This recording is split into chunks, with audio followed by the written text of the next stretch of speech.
Hello, accounting students. Today we are going to see an introduction or have an introduction to debit and credit theory.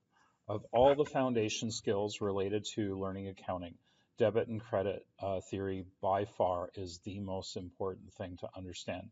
It introduces students to not only the process around accounting and bookkeeping in particular, but also to the terminology and language that accountants use.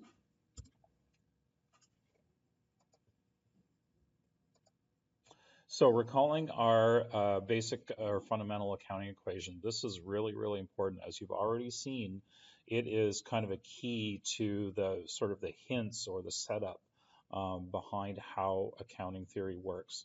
And that is even more important with debit and credit theory. So thinking back to our T account from the previous lesson, we would understand that we would have an account name at the top. In this case, I have it aligned with my A for assets.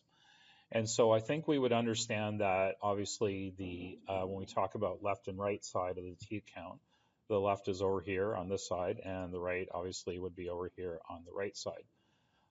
Accountants very rarely actually refer to those as the left side and the right side.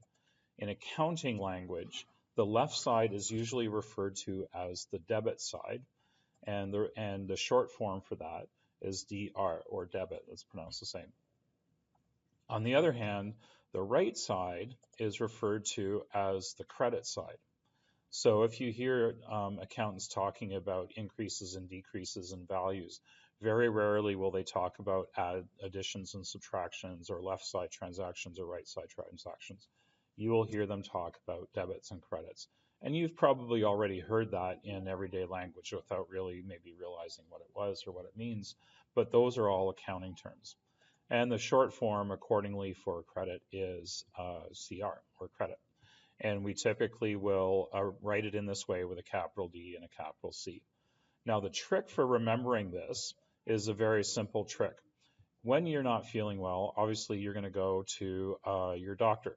Well, businesses, when they have issues and challenges, they will go to see their accountant. So in a way, they're a doctor for the business.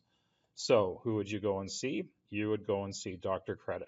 Doctor here, there's the title on the left, credit, the name here on the right. So that's how that works. Now, the big question is, what does this mean for us in terms of, in particular, in terms of math? So whenever we have an addition to an asset account, we are going to refer that to that as a debit.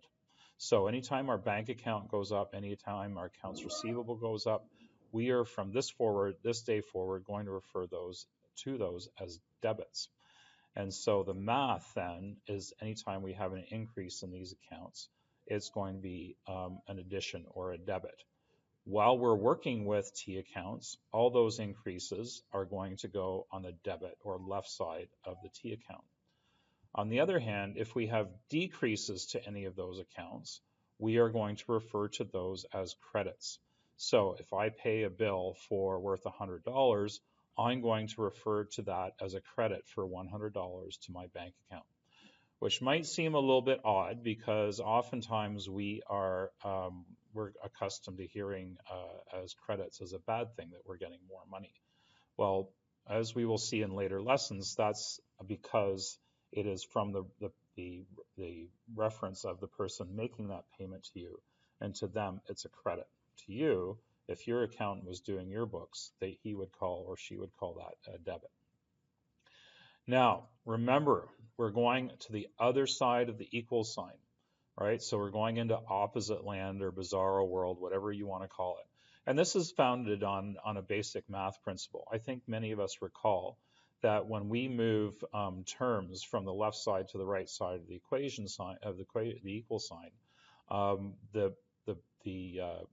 the math symbols change, right? The pluses and minuses. So for instance, here I have a plus OE. Well, for some reason, if I were to move it to the left side over here of the equation, it would become a minus OE. And same with my variable A, if I moved it over to this side of the equal sign, it would become a minus because it's a plus on this side. So the question then is, what does that mean in terms of us for accounting? What is going to stay the same and what is going to become opposite? Well, let's have a look. So again, we're going to start with our T account, understanding that we would put the name of the account at the top. And so the parts that stay the same are the labels that we apply. So the left side is still the debit side, and we still use that short form. The right side is still called the credit side and has the same short form. What changes is the math. So anytime we have a decrease in liability, so if we pay off our loan to the bank and we have less loan, that would be referred to as a debit. On the other hand, if we receive a phone company bill that we have to pay in the future, so our accounts payable goes up, that is going to be referred to as a credit or an increase.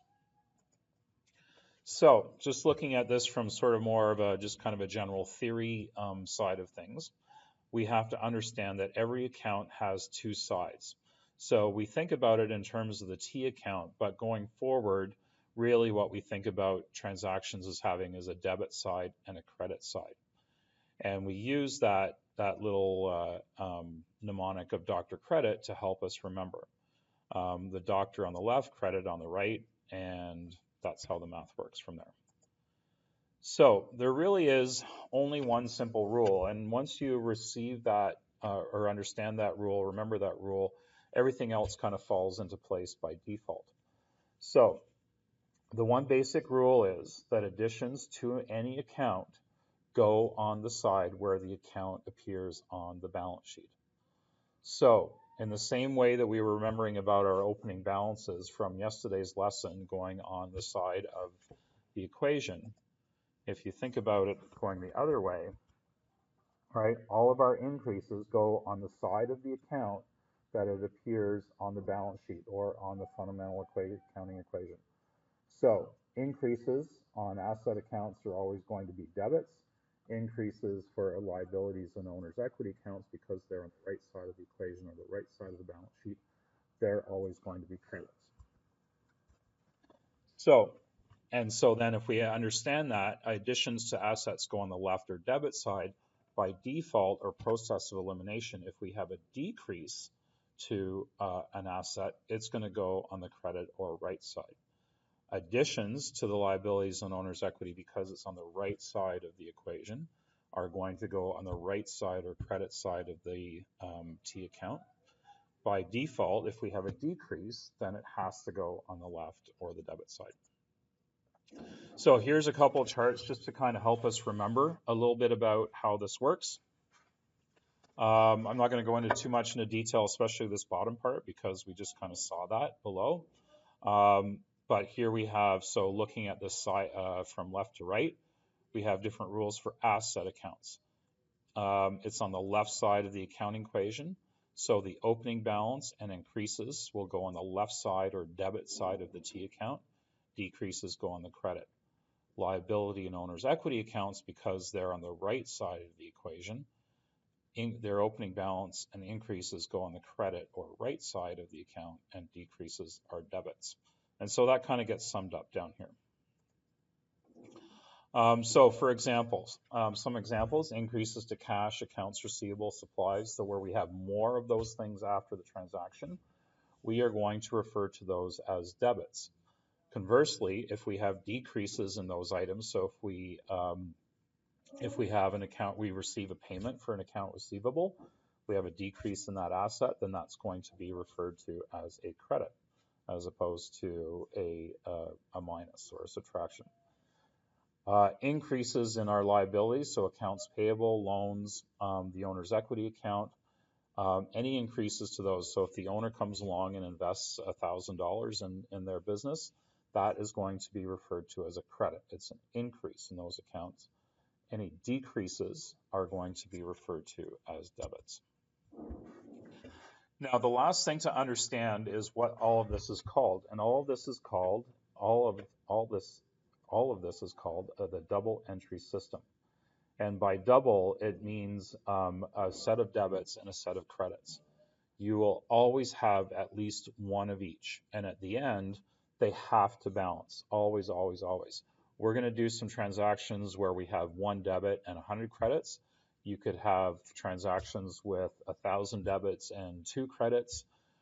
but you're always going to have equal amounts of both in terms of dollars. You may have many, many entries, but you'll always have at least two. And so at the end of each transaction, and what makes the accounting system helpful is that after each individual transaction, the two values of, or the two totals of debits and credits must be equal.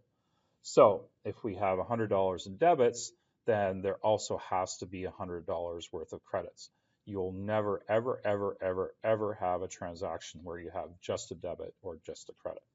Same as how we were doing with our work that we were doing on the transaction analysis worksheet. And that is the end of the lesson for today.